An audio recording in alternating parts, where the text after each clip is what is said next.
Studio A, here's John McIntyre. Hi, everybody. Welcome to the broadcast. As always, we're live and in color from high atop Television Hill, broadcasting from Studio A with the usual behind-the-scenes humans, making it come out so it actually looks kind of sort of like a TV show. What an outstanding program we have for you tonight. You may have seen on the front page of the Pittsburgh Post-Gazette this morning the exciting story of two local high school students who won a national debating championship. Yet, until very recently, these kids had not debated. There is no debating team at Shenley High School. They had some public speaking experience, and I'm sure they're quite gifted orators in some respects, so they wouldn't have won the darn national contest. But nonetheless, they did not have regular practical experience debating. And yet, they won the national contest. They beat these other loser kids from like Chicago and St. Louis and many other parts of the country in a national contest that just concluded, that is, in Portland, Oregon on Friday. That is huge. Their names are Chase Patterson. What a great name that is, Chase Patterson. I hope you're going into broadcasting or athletics or something where the name would... and Benjamin Klein, which is an equally cool name, but you know what I mean, the Chase Patterson. It just, you could like win an election or, I don't know, star on the Lakers or something with that. At any rate, momentarily we will ask them to come up here and bring their trophies. And the second incredible guest this evening is Lynn Cullen, the lovely and talented veteran broadcast yapper. Currently at WPTT Radio every freaking day, Monday through Friday, 12 to noon, right after the Paul Harvey gets done, with his shtick. And we're going to talk about all sorts of things. I'm going to try to coax Lynn to tell you some of the many stories that she's shared with some of her listeners over the years, but are my particular favorites. Having monitored Lynn closely, having stalked her for years, I'm aware of some of the intimate details of her life, including the time, and I hope she will share this with us, that she was molested by dolphins, including the time that she was hit upon by Lawrence Welk. Something happened to her with Jimmy Carter. I don't even know what it was yet, but I can't wait to find out. I don't know if he took the lust in his heart further than previously, or it may have nothing to do with, after dolphins and Lawrence Welk, you just figure it's a theme. But she also will be interviewing these fine gentlemen, I believe, possibly on her radio program over the next couple of days.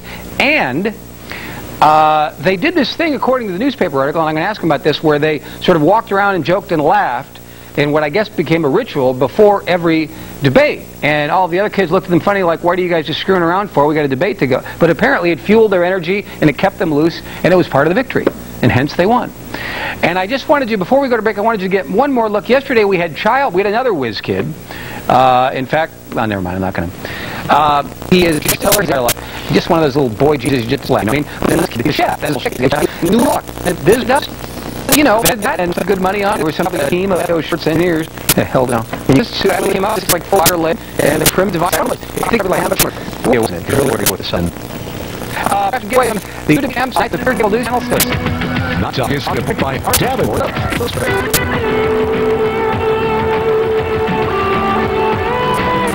I'd like to thank Richard Tesh Lester from the NightTalk back on the desk here. It's a night flight that people like to do a little, shadowing with, and that was actually gone last night because nobody knows what the hell they're doing around here.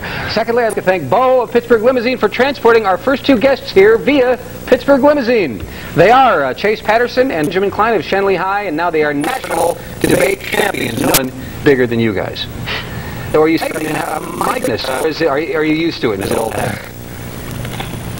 Just a little excited. I mean, now that we're realizing that we've won, it's kind of different, It's different than it was the first day that won, I think. Oh yeah, it's unbelievable. Right now we're coming home and we're seeing people and people congratulating us, and we're really discovering that we're national champions here, and it's a great feeling. Yeah. There is no correct debate team, Shenley? Right. There isn't one. So, did you guys go out there so loose and you thought you had nothing to lose, that was part of the secret to your success? Yeah. I mean, we went out there knowing that we could either win or lose, but no matter what, we would have a good time. Portland, one lifetime. Portland, Oregon, right? Yeah. And you had low expectations. People might have had low expectations for you. In other words, if you did even fairly well, people would say, hey, how about that? They did all that. Exactly. We came up with teams who had years of debate experience, seniors, juniors, and, we came in there knowing we were going to try the best we can do, and fortunately we did. That was just in Pittsburgh.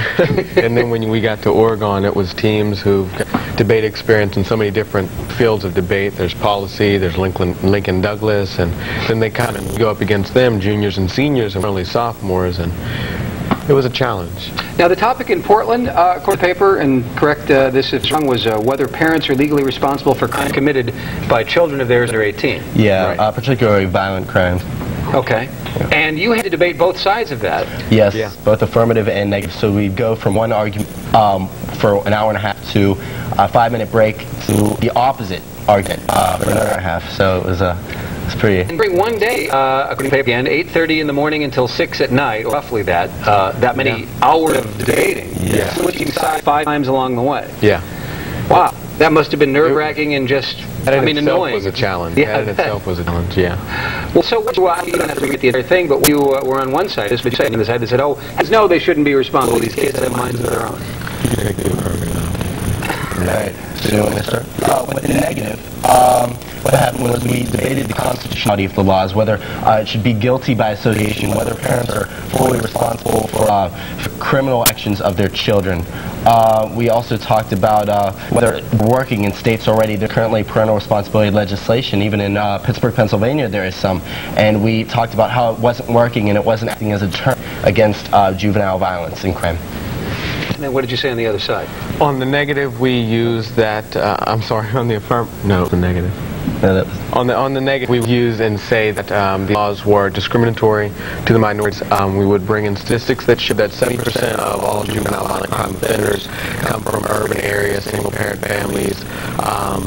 We would also use different cases where teens have killed other teens and killed people, and we would say that shouldn't have to happen anymore.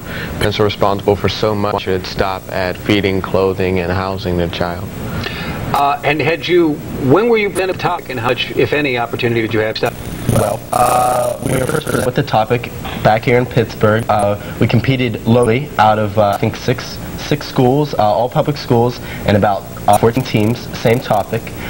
We had months to research that, and then a month and a half later, we went to Portland, Oregon, against 7 selected cities nationally, where we addressed the same topic and competed there.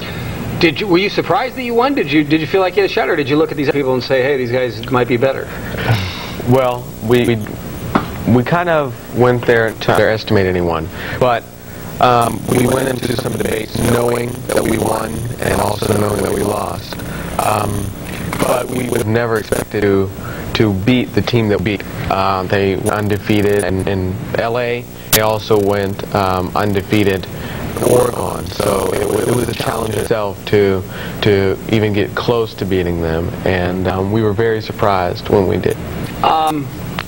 So, and the contest lasted one full day or a couple full days? A couple full days. It started Wednesday night, lasting all day Thursday and all day Friday. And did you have this rule described in the article as well, in which you would joke and sing and laugh and dance, and it said like, what did you do? I mean, are you able to recreate that for us here on TV? I don't know if we can start singing for you guys. Sure you can. But No? we'll give you a name of some of the songs we did sing. Give me an idea of how it went. So it was mostly singing? Singing, dancing, jumping, laughing, joking. Everything that would take your mind off of the debate, get you in, a positive spirit, going in there with a smile on your face and, ready for anything that will come your way, but still a happy person all the time. Exactly. Just take our mind off this debate issue and just enjoy it. Take a second to actually. Right. What songs were you singing? A song from Cool Edition, or the new edition, called Cool It Now. Sang some James Brown. I Feel Good. That's good. Yeah. You don't want to do that though now, though. No, please. People might get scared here.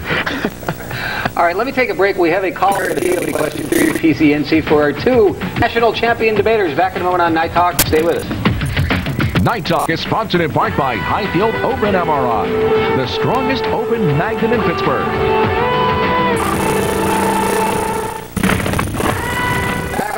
With Chase Patterson and Benjamin Klein from Shenley High. They beat all the rest of the kids in the country when it came to high school debating.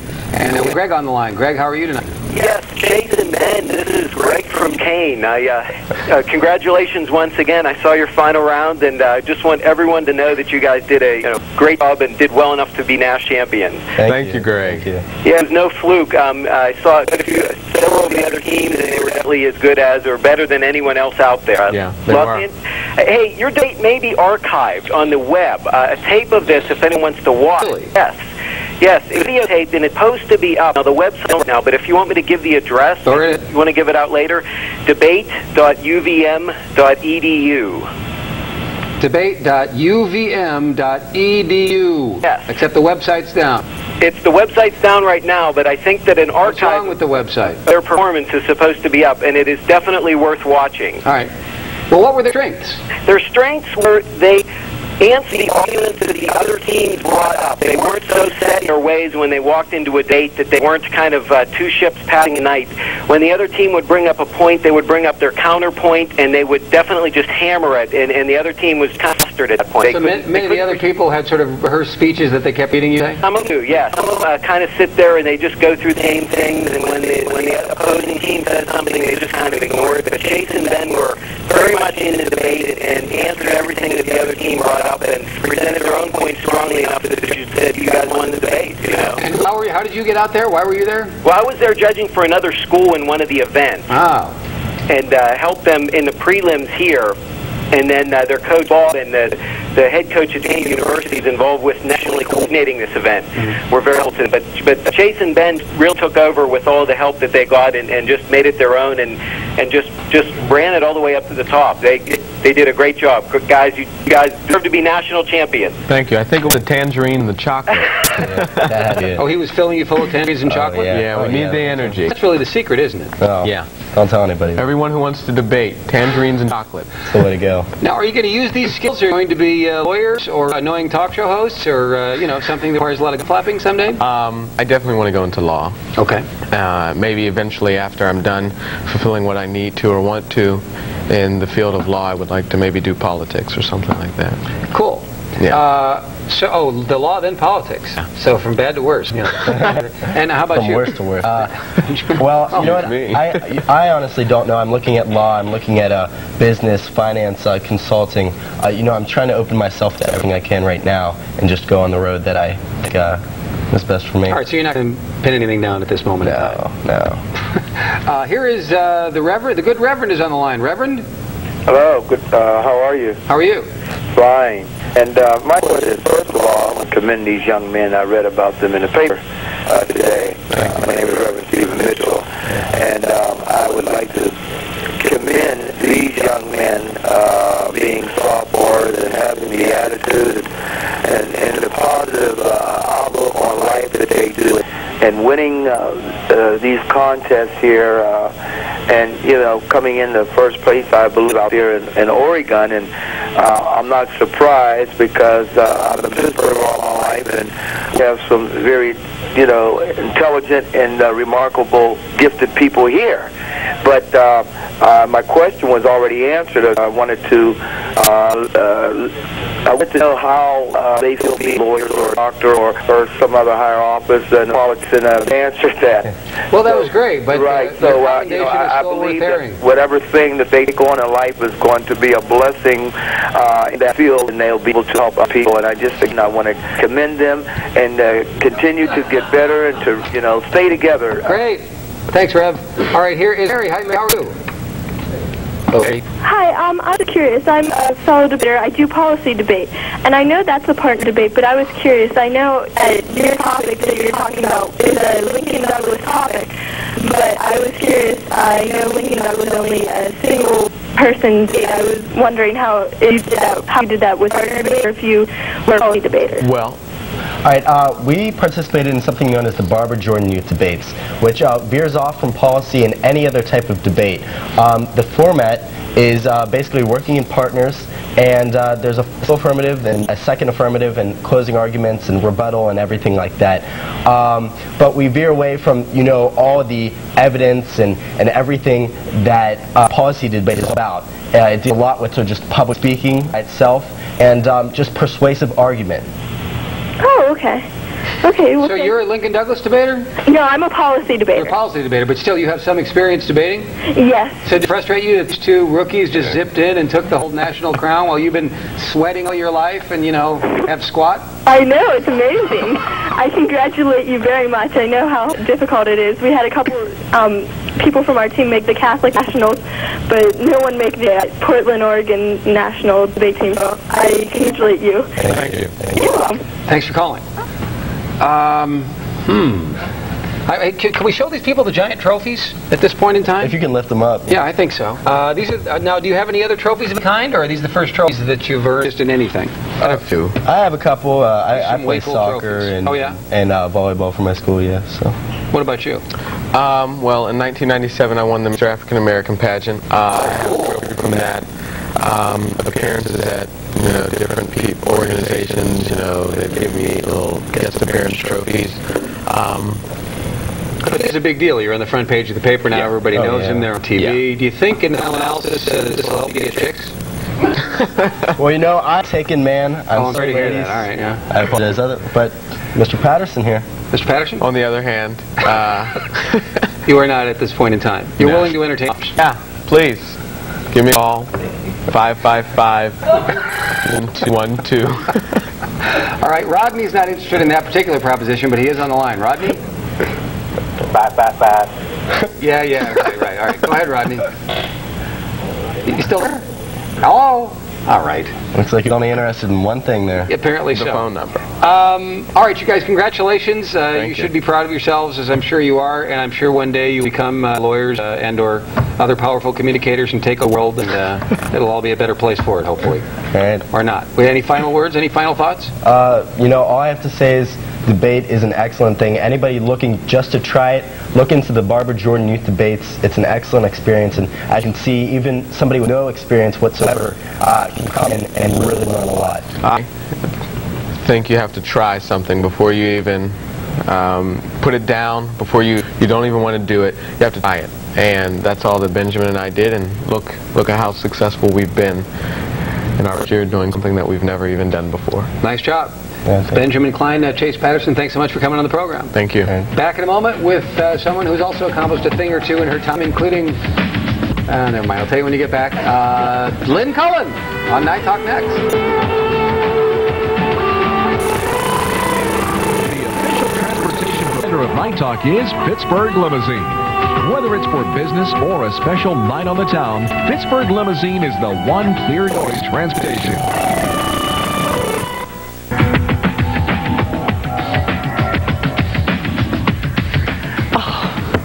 Back on Night Talk with the lovely and talented and legendary, I might add, WPTT star performer noon to 3 every day, Lynn Cullen. Welcome. Welcome. Now, why don't you want to talk about any of like the Dolphins molesting you or Lawrenceville kidding on you?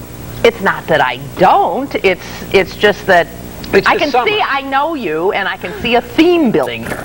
But the summertime is the time for lighter conversation. We can talk about the death penalty. In fact, tomorrow night I'm talking about the death penalty. Every story you've come up with, it has to do with essentially a sexual assault on my person. I did not know the Jimmy Carter story was part of that. Well, that was more of a sexual assault on his person. Well, I can't wait to hear that. But can we start with the... and by the way, you can ask about anything at 333 PCNC. Like Fifth and Her show, Fourth, any we real can talk issues. about. Yeah, but Al Gore. Let's go with the Dolphins. What happened with you and Dolphins? How did you become intimate with a dolphin? I understand there's an update on the story. Just by virtue of you having said that, you ruined the story. Okay? Yes. I didn't realize that. No. I haven't ruined it. The story builds. I'm talking about swimming with nobody knows there's anything about intimacy. All right, you already blew the punchline, so I have to leave it alone. They just tuned it in right now. You know, they flip back and forth. They're going to Larry King. They see Larry Hagman and that other real old woman who used to be on that show. They come back to Night Talk. Boom.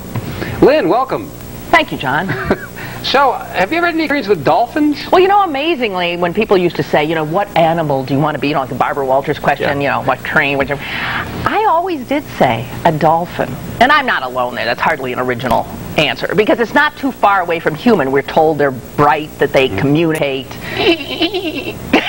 Right. Really something like that. And they seem to, they're altruistic, and all this kind of, there's this mythology around them. So I always said I wanted to, be a dolphin or swim with dolphins. And lo and behold, the promotion director at Channel 4 at the time said, Lynn, I got a great idea for a promotion. We'll put you in the tank at the zoo with that dolphin there, Chuckles. Mm-hmm. What an unfortunate name for a glorious creature. Really? Yeah. Sounds like a clown. Yeah. And you swim around, we'll do this. Anyway, so they stuck me in one of those black rubberized wetsuits and threw me in the pool with Chuckles. Yeah, this like 6 foot. Yeah, they're big animals. Not a fish. It's a mammal. Mammal. Big mammals. Yeah. It smells like a fish. frightening when you're in there by yourself with a dolphin. It's out of control. It's weird. It's a well, big it's thing. strange. It's another, whatever. So I touched, and it was amazing what they feel like. The tactile sensation alone was worth it. Okay. Wow. It's like, do you want me to try to describe it? Sure.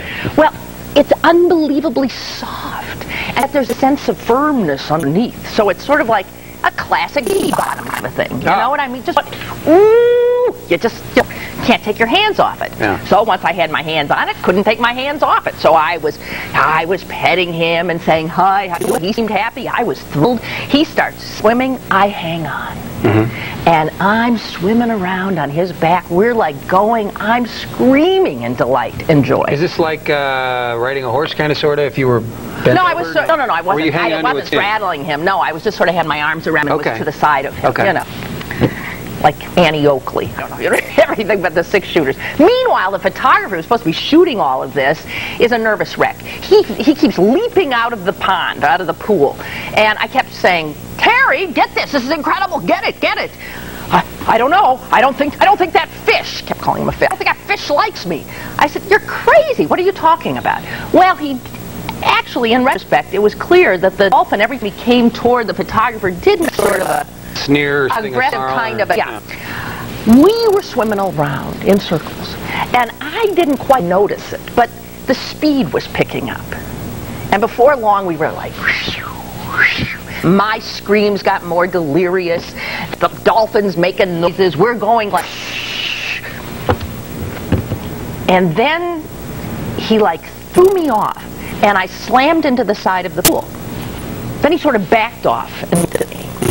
And then he came toward me. He came at me. And this is the part I loathe to discuss on the air.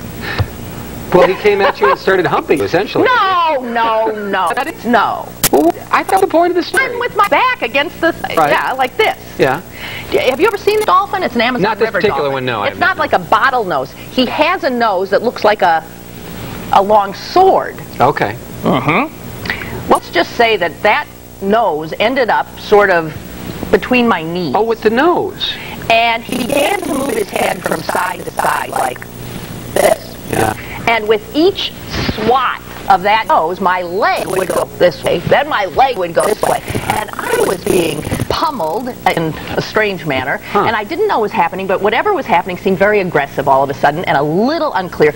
And the next thing I knew, it was over the air, and the guy who headed the Aqua Zoo, it was called at the time, come and run over and grab me under my arms and pulled me out of the pool, and I came to plop on my black rubber bottom. And I said, what the heck? What's that? And he said, I was getting a little concerned. If you will note, Chuckles is a bit excited. And he was. And so the lady learned that dolphins... No, I'm not supposed to. Yeah, there was a woman who had gone swimming with him who had, I reminded... I didn't realize that. No, I reminded him of this woman. Never mind. Hey, the other woman had actually done things sexual I don't know. with the I think might have, yes, a volunteer. But trying in some sort of noble dude or animal misguided way? Exactly. Because he had been without his mate for like 2 decades. He'd been taken out of the Amazon with a mate. They're monogamous. She had died shortly after they came to Pittsburgh. This poor beast was alone. Is still alone. So I can understand we're some misguided. Okay. Well, I really enjoy. I think it's a great story. I only said, and I hesitate to use the expression, but for lack of a better term, humping, because I once went swimming with dolphins at a little place in Key, not Key West, but one of the Middle Keys, Methon. And my girlfriend at the time was with me, and the dolphin actually did that to her. Got interested in her. Yeah, but I mean with a bottom motion. What's that animated cartoon on Fox with the redneck family? Do you know it? Know the animated cartoon on Fox with the redneck? Oh, come on. There's an animated cartoon, sort of like Simpson-esque, only it's this family Hank, and anyway, right.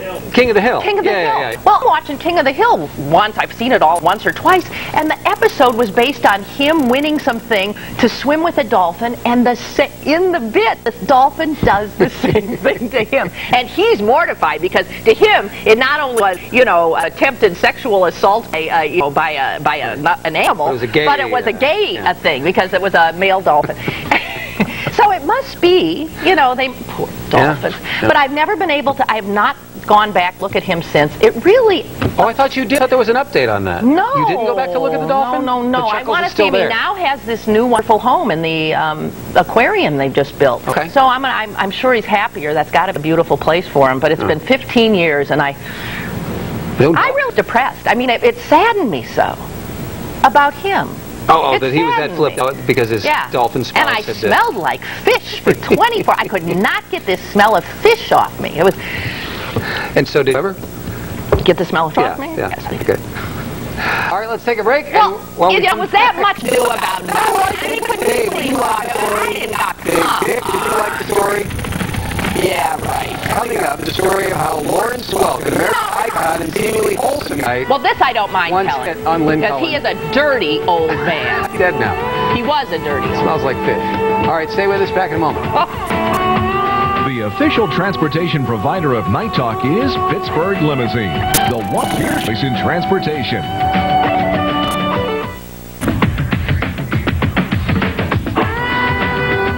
I got him, he was probably. Back on Night Talk with Lynn Cullen, we've been telling animal stories of sexual conquest. I smell an HBO special. But before we get to the another story that I wanted Lynn to share with you, Alan is on the line. Alan, how are you? Hey, Lynn, Alan Cox.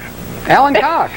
I wanted to tell you about the time I got to make out with 2 goliath sea turtles. Alan Cox of the X, the afternoon personality on the radio. Alan Cox, how you been, buddy? Lynn, you were the only person who understood me over at PBS. When you coming back, sweet cake? Listen, forget it. It's all yours now. Oh, come on. How's it going? Without you? Yes. Train wreck. Yeah. Every night. Well, hold up the other side, or whatever that is. I can't even curse on the show. What you gonna do? Well, they're sort of a bit of a stuffy bunch. Yeah, I know. You mean those on-cue people? Is that what you're saying? Well, no, public television. Oh, generally speaking. Yeah, they're real uptight, real easy. And so they ask somebody like an Alan Cox or a Lynn Cullen to come on, and then they sort of get nervous, Ooh, don't say it, don't this, don't... I don't know, I don't think they... Sorry, Alan. You want to be on TV? Be on TV. I get to curse more on John's show than I do on... Of course you do. This is loose here. It's cable. I know. They got upset Friday because I used the phrase chunk strippers. On QED, they were upset that you said chunky stripper? They were quite uneasy. Huh. Why? Because the phrase chunky strippers is bandied about public television. Is Carol still mad at me because I asked her if she had been a rock slut? Carol? Yeah. No, she's a lovely, lovely No, woman. I know, but is she mad at me because I asked her that on the show, and then she told me her husband was going to kick my butt? Oh, I don't know. Although I would trifle with her husband. That's what I was thinking. I heard he's sort of, that he could. Yeah, he's a good guy, but he'll pounce on you. That's what I heard, yeah. Yeah. All right, well, Alan, thanks for calling. Glad back if you'll come. All right, lovely to see you again, Ms. Cullen. Nice to see you too, Alan, sorta. Thanks for Here's calling. Jeff for Lynn Cullen. Jeff? Yes, John, Lynn, how you doing? Good. Hey, John, I just got to know, are you psychic, buddy? Why do you ask? Well, the wife turned the channel from Larry King here, and as soon as she hit your channel, you was talking about switching from Larry King to your channel. Right, because I saw that Larry King had on the old Dallas Stars tonight. I thought, that's boring. Some people will be flipping. Oh, definitely. As soon as you said it. I just had to find out, Well, got to keep Lynn safe there. You might be reading her mind or something. That is totally I'm reading her mind, all right. She's all right. Dolphins up tonight. Yeah. All right, thanks for calling. So the Lawrence Welk thing, what happened there? Well, this is another television. I'm sorry. I have this thing for television. So you have it out for television? I really Even though you did it for many years as a featured television news reporter? This is the only show I do anymore, right? Is it? This is it. To my knowledge. You have to beg me, do you not? Yes, I do. Yes, I do. Sick of it. Anyway, I was in TV for decades. Many, many years. What are we talking about? We're talking about Lawrence Welk. Oh, yeah. So I was a reporter. Gets sent off to, I was sent off to his hotel room to do an interview prior to a concert he was giving. Where was this? This was in Madison. All right, but you've got you and a photographer. You figure you'd be safe. Well, of course you figure you'll be safe. And essentially you are safe. I mean, I wasn't totally molested. But I think because, he's an old man. I wish I could do the accent, but he says, he makes me sit right next to him. The minute I'm sitting on that couch next to the... I never liked him. I mean, Lawrence, what's me? It's a joke, but Lawrence. No, come on, but he's America's oh, yeah. Sweet cake. Have the Lennon sisters ever done a tell-all? Because I cannot imagine what it would have been like to be a young, attractive woman on his show. So his hands are all over you? Oh! The photographer there on this interview, and the camera is rolling, and the dirty old man's got his hands on my thighs. He's, they're moving. I'm like fighting him off. This is all going. We just going. The idea of sexual harassment. Oh, it just wasn't alive back then, no? It wasn't. It didn't exist. This was just an old guy copping a feel. And hey, man, what's wrong with that? And I'm there to fend for myself. Photographer's giggling, laughing. Everybody thinks it's a riot. And I'm getting really mad, really mad. So he really wouldn't stop. It was amazing. It was all over. I mean, really just wrestling with the old... When you say it was all over, just meaning the interview and... I never said, get your gnarled, bony, old, red hand off my wild young body. I never said it, but like today, if that happened, I could handle it. But I was, 20-something. Right. You're young. Yeah. He's an icon if you think he's a joke. Sure. Big name. So I didn't know what to do. And women weren't... It took a little bit more. I mean, I fought, but I didn't know. So anyway, and then when it's over, he has the gall to say, you're coming to the concert tonight. I said, no, I'm not. I can't. He said, you're coming to the concert tonight, sit in the front row, and I'm taking you up on the stage, and I'm dancing with you. He said, women would kill. Every time I dance with somebody, I will dance with you. I said, no, you won't. Yes, you will. No, I won't. I mean, it almost came to fisticuffs, but guess who didn't dance with Lawrence Welk? Me. You set new standards for the feminist movement right then. I thought so. That's when I became... I went right back to the newsroom and burned my bra. All right, let's take a break. We come back. Story I have not before. Something about Jimmy Carter. Oh, what are we doing this for? Well, then we'll talk about something else when we come back on Night Talk tomorrow.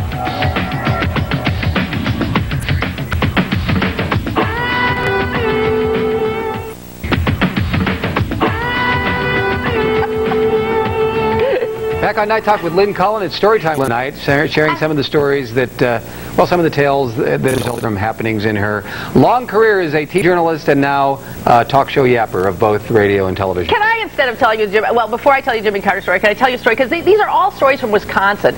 Because, no one can get upset. It's like, you know what I mean? Sure. Like, once you leave a place, then it's fair game. Absolutely. You can finally tell the truth.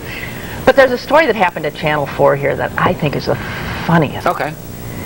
Try to squeeze in the Carter story at the end. I'll do it real fast. So I'm watching the end of their news. There's a story, a kicker story at the end of the news. Yeah, some animal story or funny. funny. Whatever, something they think is funny. Yeah. Sally Wiggins doing it, and I'm sitting at home listening to this and thinking, I cannot believe they chose this story. The story went something like this, and she did it with a straight face. Good news tonight for women who suffer from yeast infections. I thought, you've got to be kidding.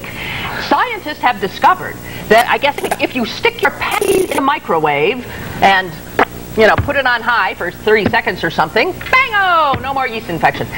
I'm looking at that and thinking, what? And then, good night, Joe, good night, this and that, and blah, they're gone. I find later that, it took about 2 minutes, 3 minutes. Every phone in the room starts ringing off the hook. All over the tri-state area, apparently like automatons.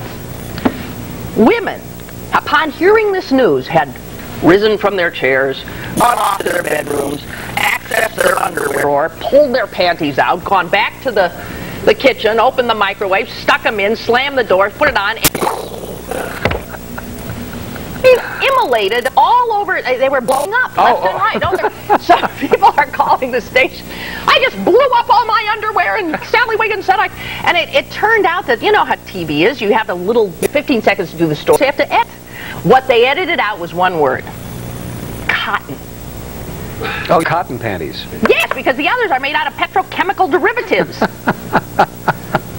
don't you think that's funny? It says something about TV. People just listen to it and believe it. And I'm telling you, and I don't care if David Johnson's just walking in the room. Don't believe a word they say. David, have you ever nuked your underwear in the microwave? Have you ever nuked? No. Have you ever told people to nuke their underwear in the microwave? Who says?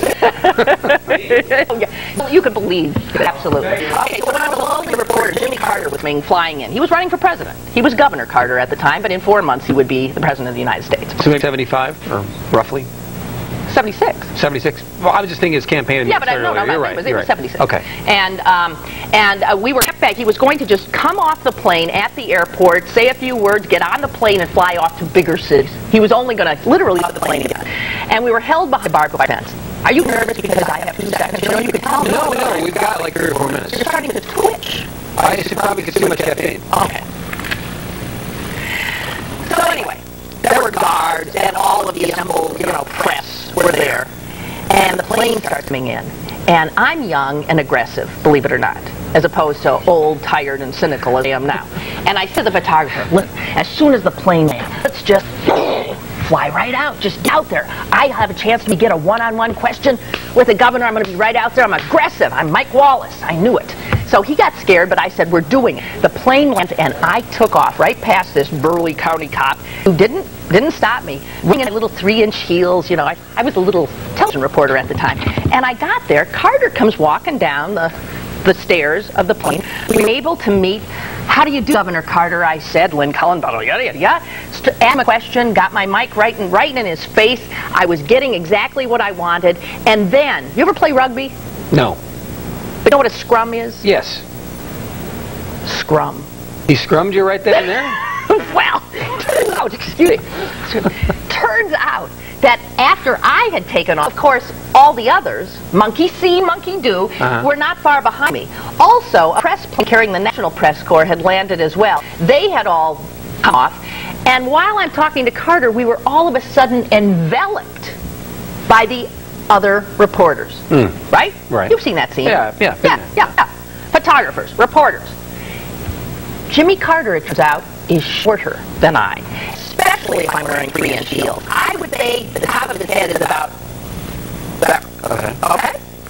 So, we were being smashed into each other, sort of. Right. So, I'm like this, and Jimmy Carter's top of his, hair is like starting to head up my nostrils, and I am in a difficult position. Yeah. Right? You don't want to snort Jimmy Carter's dandruff right then and there. It was just embarrassing. Yeah. Also, for all of the reporters and photographers behind me, it was most annoying because they could not see the future president of the United States. They could only see the back of this lowly local reporter's head, who was towering over him. I don't know where it came from, but a large hand got placed on my head and pushed down. My knees went out from under me like down, straight down, vertical drop. I tried really to struggle back up. The hand came back. I was down and out for the count. Now, imagine, we'd been like this. You getting this picture? I'm getting the picture. I spent an airport news conference with my face pressed in soon-to-be presidential crotch. The only good news was that my mic was up here right under his face. I never got back up. I couldn't get back up.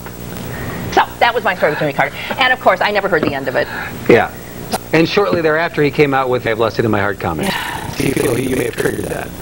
You triggered a little accidental lust there, and he may have started thinking about it. I don't know. Playboy interview happened. And humiliating. I do remember that a million times, especially being a radio geek and having some big network guy put his hand on your head. Oh, really? Some big, union Even a guy, they did it too? Yeah. Yeah, because, I would get back up, but... I couldn't. But they would try to push you back down. I just couldn't. I couldn't. Try doing that in 3-inch heels, because I was wearing those at the time. I can't make it back up. Well, so I've actually really enjoyed this. We've probably got about 30 seconds or so, but how the hell's the show going? Great! You're not sick of it or anything? You still love it? My radio show? Yes, your radio show. WPTT, 1360 AM from noon to Monday through Friday. Right. I loved it. Find all the people that listen to you for years on the other station know where you are? Or they're still... No, I think there's plenty who don't. Why is that? You're on Boston. Well, 1360 I was thinking there used to be one woman to call all the time. She was blind. She gonna see me on a bus? How's she supposed to know?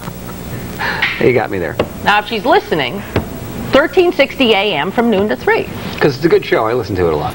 And the new improved Uncle Dougie comes on after me. Yes. And the Always Doctor is on before me.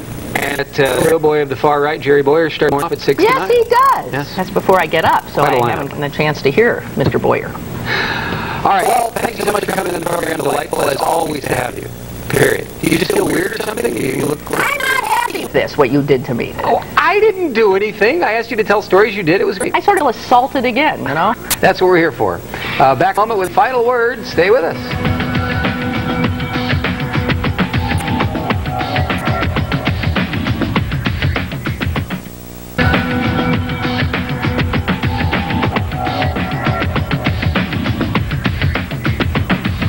Hey, David, have you ever... We were just talking about how Lawrence Welk was hitting Lynn Cullen at one point. Have you ever heard Dennis Lawrence Welk? He's very good. Yeah. Can you do a little bit of that, Dennis? Can we punch Dennis up? Go. Can you do a little bit of Lawrence Welk hitting on Lynn, maybe? Go ahead. Oh, is my mic open? Yeah. Yes, it is. Well, friends, that's our show for this evening. Thank you so very much for joining us. We'll be back next week with all of your favorite St. Valentine's Day songs. Till then, keep a smile on your face and a song in your heart. Good night. That's Which huge. has nothing to do with Melissa Lynn, but... well, yeah. Good night. See you tomorrow. We'll talk about the death penalty and somebody who doesn't like the Promise Keepers.